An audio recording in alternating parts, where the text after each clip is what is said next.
আজ 22শে মার্চ 2025। আমাদের আজকের যাত্রা বিষ্ণুপুর। আমাদের প্রথম গন্তব্যস্থল রাসমঞ্চ।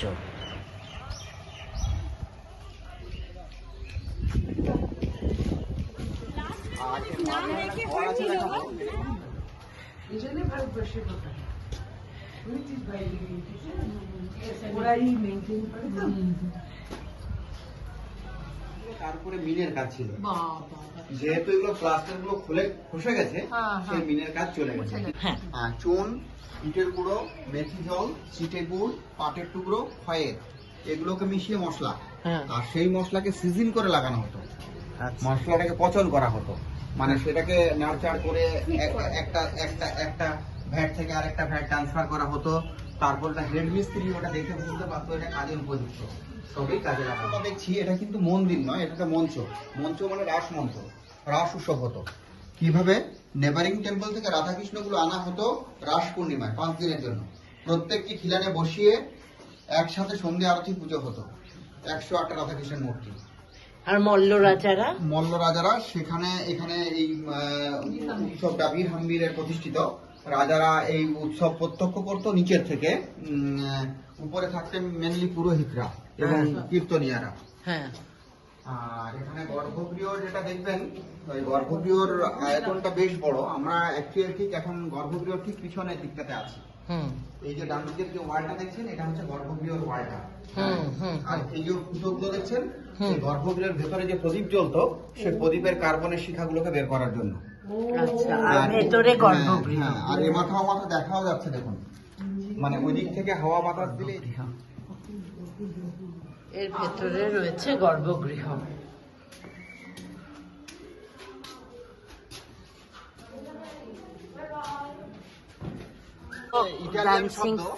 ইটালিয়ান শব্দ, ল্যাটিন ওয়ার্ড। টেরাকোটা হচ্ছে বেক ক্লে ওয়ার্ক, পোড়া মাটির ফলক। আর হ্যাঁ, এগুলো হচ্ছে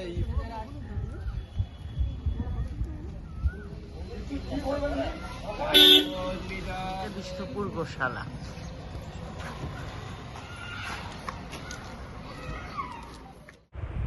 এবার আমরা এলাম শ্যামরাই মন্দিরে।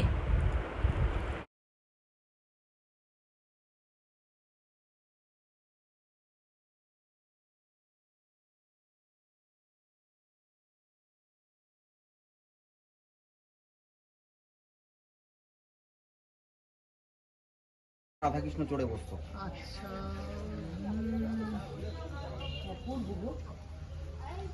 হ্যাঁ,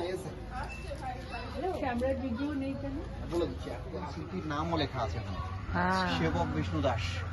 মানে অনেক শিল্পী ছিল, কোন একজন শিল্পী মানে কাজের ফাঁকে নিজের নাম খোদাই করেছে। গায়ে এরকম সুন্দর সূক্ষ্ম টেরাকোটার কাজগুলো যে বেঁচে আছে, তার একটা বিশেষ কারণ আছে। কারণটা একটু লক্ষ্য করুন, মন্দিরের টেরাকোটার কাজের মধ্যে একটা লাইন কোটিং দেখা যাচ্ছে, সাদা চুনের আস্তরণ। একটা সময় রাজারা করেছিল কি, পুরো ছবিগুলোই লাইন কোটিং কভার করে দিয়েছিল। দুটো কারণ, একটা কারণ লংজিভিটি, একটা কারণ হচ্ছে ভিন ধর্মীদের আক্রমণ থেকে রক্ষা করা। দুটোই হতে পারে। আর এগুলো এমন ভাবে করা হয়েছিল হালকা মশলা, এগুলো কিন্তু ছেনি হাতে দিয়ে খুলেনি, নিজেই খুলেছে, যে কারণে অল্প অল্প লেগে আছে। পুরো রাজস্থানের প্রভাব, রাজস্থানের দরজার মতো। এর থেকে প্রমাণ হয় যে রাজস্থান থেকে এখানে রাজা রাজস্থানী ছিলেন, পরে বৈষ্ণব। সে এখানে বৈষ্ণব ধর্ম নিয়েছিল। না, সে ধর্ম নেয়নি, সে শুরু করেছিল মল্ল ডাইনেস্টি। হ্যাঁ, আর শুরু করেছিল 49তম রাজা বীর হাম্বীর। হ্যাঁ, ছোট্ট ছোট্ট পাখিগুলোর মধ্যে খুঁড়ে খুঁড়ে অবশ্যই এর উপর একটা ল্যামিনেশন যেটা বলে, ছিন্নমস্তা দুর্গা কালী, কিন্তু বৈষ্ণব। এখানে দেখুন বিষ্ণু ভগবানের যে 10 অবতার। বিষ্ণু ভগবানের 10 অবতার। বানানোর পরে শুকানো হতো, শুকানোর পরে পোড়ানো হতো। পোড়াতো কিসে? তেঁতুল কাঠে। তেঁতুল কাঠে কেন পোড়াতো? তেঁতুল কাঠের স্টিমটা ঢিমে আছে জলে, দিক দিক দিক দিক করে, তাতে পড়ে ভালো। যে কারণে এগুলো পোড়ানোর জন্য তেঁতুল বা বাবলা কাঠ ব্যবহার করা হতো। এটা হলো মন্দিরের ফ্রন্ট সাইড। কি লেখা আছে বলছো? শ্রী বীর হামলির নারী সনু দদৌ নিপ রঘুনাথ সিংহ মল্ল শকে 949 শ্রী রাজা বীরসিংহ। মল্লরাজাদের ক্যালেন্ডার অনুযায়ী মল্লাব্দ ব্যবহার করা হয়েছে 949। এটাকে খ্রিস্টাব্দ বুঝতে গেলে এর সঙ্গে 694 জুড়তে হবে। আচ্ছা, 694 কেন জুড়তে হবে? 694 খ্রিস্টাব্দে এক মল্লাব্দ শুরু, সেই জন্য মল্লাব্দের সঙ্গে 694 জুড়লে খ্রিস্টাব্দটা বোঝা যায়। আর এখানে যে শ্যামরাই নেই, যে না থাকার পিছনে কারণ যেটা বলেছিলাম বলবো, প্রকৃতির নিয়ম হচ্ছে উত্থান হলেই পতন।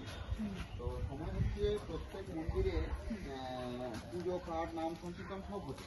ধীরে ধীরে রাজাদের এমন একটা পরিশ্রম করে এলো, এত মন্দির কিন্তু সেভাবে এমন প্রজাদের অবস্থা নেই।